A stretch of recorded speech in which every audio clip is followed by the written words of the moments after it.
एकूणच सर्व परिस्थिती काय आहे, काय चाललेलं आहे याची कल्पना जयंतराव, बाळासाहेब आणि राज यांनी आपल्यासमोर मांडलेली आहे.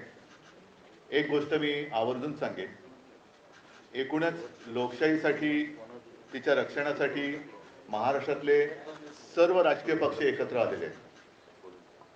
आम्ही सर्व एकत्र येत असताना भारतीय जनता पक्षाला सुद्धा पत्र दिलं होतं, पण आज व्यासपीठावर आणि आमच्या कालच्या आणि आजच्या निवडणूक आयुक्तांच्या भेटीमध्ये भाजपाकडनं कोणी आलेलं नाही. हा विषय जो आहे तो गेल्या विधानसभेपासून सगळ्यांच्या लक्षात यायला लागला आणि एका पत्राचा उल्लेख जयंतरावांकडनं राहिला, तो त्यांनी मला सांगितला. तो म्हणजे विधानसभा निवडणुका ज्या म्हणजे गेल्या वर्षी झाल्या 2024, त्याच्या आधी 19 ऑक्टोबरला एक महिना आधी महाविकास आघाडीकडनं निवडणूक आयोगाला एक पत्र दिलं होतं आणि त्याच्यामध्ये आमचा विषय हा होता की नाव घेऊन अगदी म्हटलं तरी की काही भारतीय जनता पक्षाचे कार्यकर्ते ह्या मतदार यादीशी खेळतात आणि त्याच्यामध्ये काही लोक म्हणजे त्यांना हवे ते घुसवत आहेत, नको ते काढतायत. हा सगळा खेळ यांचा सुरू आहे. आता जसं या दोघांनी सांगितलं, अगदी हे पुरावे, ही काही यादी आम्ही घरी नाही छापलेल्या. एकेका व्यक्तीचं नाव 4-4 ठिकाणी आहे, एका जागेवरती 200-200 नावं नोंदलेत. हा सगळा लोकशाहीचा खेळ खंडोबा चाललाय. दोन्ही निवडणूक आयुक्तांना आम्ही सांगितले की एक तर इलेक्शन म्हणजे निवडणूक घ्यायची असेल तर ती निष्पक्षपातीपणाने झाली पाहिजे, नाहीतर इलेक्शनपेक्षा सिलेक्शन करून मोकळे व्हा. तेवढंच आता राहिलेलं आहे. दोघांशी बोलताना थोडंसं आमच्या लक्षात आलं, मी त्यांचा अपमान करू इच्छित नाही, पण हे जे समोर आमच्या बसलेत ते आयुक्त म्हणून काही त्यांच्याकडे अधिकार आहेत का आम्ही कठपुतळी बाहुल्यांशी बोलतोय आणि त्यांचे दोन वरती कुठेतरी आहेत, ते वरनं जशी बोटं हलतील तशी इकडे हालचाली होतात की काय. सगळे मुद्दे सांगून झालेले आहेत. याच्यामध्ये आणखीन एक मुद्दा जो आहे तो 1 जुलैचा कट ऑफ डेट, म्हणजे 1 जुलै नंतर ज्यांना 18 वर्ष झाली असतील त्यांना यावेळेला मतदानाचा अधिकारच मिळणार नाही. ही कुठली लोकशाही आहे. आणि हे सगळं बघितल्यानंतर आम्हाला असं वाटतं की ज्याप्रमाणे सर्वोच्च न्यायालयाने जसं काही पक्षांचे, काही प्राण्यांच्या केसेस या सुमोटो घेतल्या होत्या, तसंच आपल्या देशातल्या मनुष्य प्राण्यांची सुद्धा केस ही स्वतःहून त्यांनी घ्यायला पाहिजे आणि देशातली लोकशाही जगवण्यासाठी हा त्यांचा सुद्धा एक निर्णय त्याच्यामध्ये असायला पाहिजे. आम्ही राजकीय पक्ष म्हणून आमचं कर्तव्य करतोय, वेळोवेळी निवडणूक आयुक्तांकडे जातोय, दरवाजे ठोकतोय, पण दाद काही मिळत नाही. आमच्यावरती लोकशाहीच्या नावाने जर काही हुकुमशाही गाजवणार असतील तर ही हुकुमशाही आम्ही काही त्यांना गाजवू देणार नाही, हे तर नक्की आम्ही केलेलं आहे. थोडक्यात आज आमचं म्हणणं या दोन्ही आयुक्तांकडे, कारण काल दोन्ही आयुक्तांना आमच्या विरोधी पक्षांची किंवा आमच्या राजकीय पक्षांची, विरोधी नाही राजकीय पक्षांचे प्रतिनिधी मंडळ त्यांना भेटलं, शिष्टमंडळ भेटलं.